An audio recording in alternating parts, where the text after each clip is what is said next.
Hello friends, welcome to நெல்லை சமையல். நாம் இன்னைக்கு அவல் தோசை எப்படி பண்ணுறதுன்னு பார்க்கலாம்.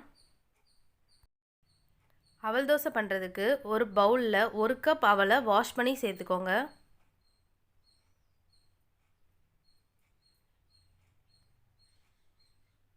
அதோட 1 கப் அளவுக்கு தண்ணி சேர்த்துக்கோங்க. ஒரு 5 நிமிஷத்துக்கு அப்படியே ஊற விட்டுருங்க. இப்போ பாருங்கள், தண்ணியெலாம் நல்லா அப்சர்வ் ஆகிடுச்சு. ஒரு கரண்டி வச்சு இந்த மாதிரி மேஷ் பண்ணி விட்டுருங்க. இதோட கட் பண்ணி வச்ச ஒரு வெங்காயம், ஒரு தக்காளி, ஒரு பச்சை மிளகாய், கொஞ்சமாக கருவேப்பிலை, கொஞ்சம் ஸ்ப்ரிங் ஆனியன் சேர்த்துக்கோங்க.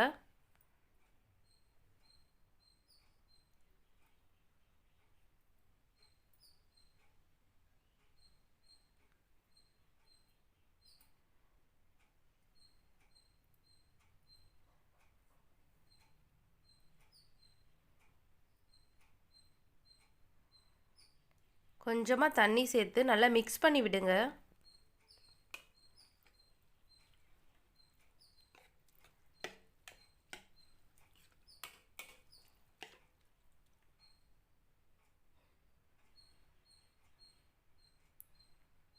½ டீஸ்பூன் மஞ்சள் தூள், 2 டேபிள் ஸ்பூன் கடலை மாவு, 2 டேபிள் ஸ்பூன் அரிசி மாவு, தேவையான உப்பு சேர்த்துக்கோங்க.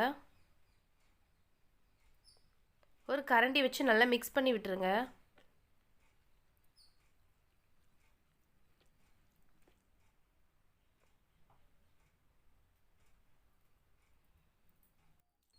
இப்போ தேவையான அளவு தண்ணி சேர்த்து கன்சிஸ்டன்சி அட்ஜஸ்ட் பண்ணிக்கோங்க.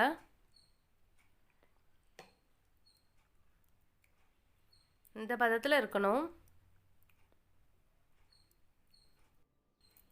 கடைசியாக ½ டீஸ்பூன் பேக்கிங் சோடா சேர்த்து நல்லா மிக்ஸ் பண்ணி விட்டுருங்க.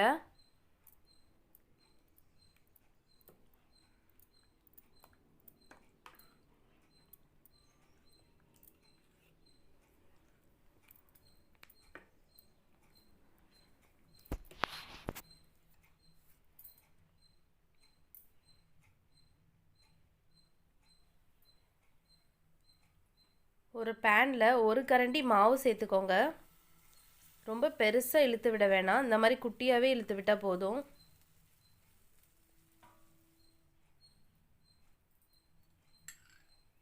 கொஞ்சமாக எண்ணெய் சேர்த்துக்கோங்க சுற்றி.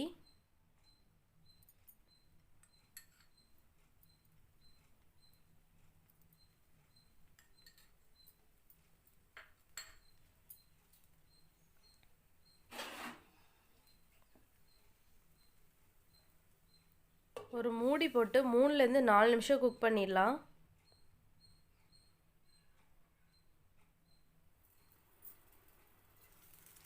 பாருங்கள், ஒரு பக்கம் குக் ஆகிடுச்சு. இப்போ இதை அப்படியே மாற்றி போட்டுடலாம்.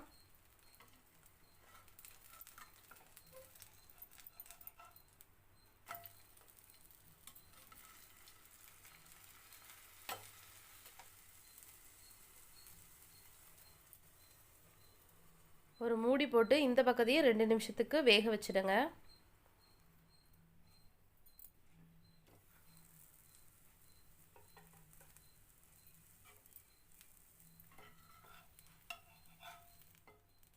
பாருங்கள், 2 பக்கமும் நல்லா அழகாக குக் ஆகி வந்துடுச்சு. இந்த ரெசிபி ட்ரை பண்ணி பார்த்துட்டு எப்படி இருந்துச்சு கமெண்ட் செக்ஷனில் சொல்லுங்கள். நெல்லை சமையல் சேனலுக்கு லைக் பண்ணுங்கள், ஷேர் பண்ணுங்கள் அண்ட் சப்ஸ்கிரைப் பண்ணுங்கள். தேங்க்யூ.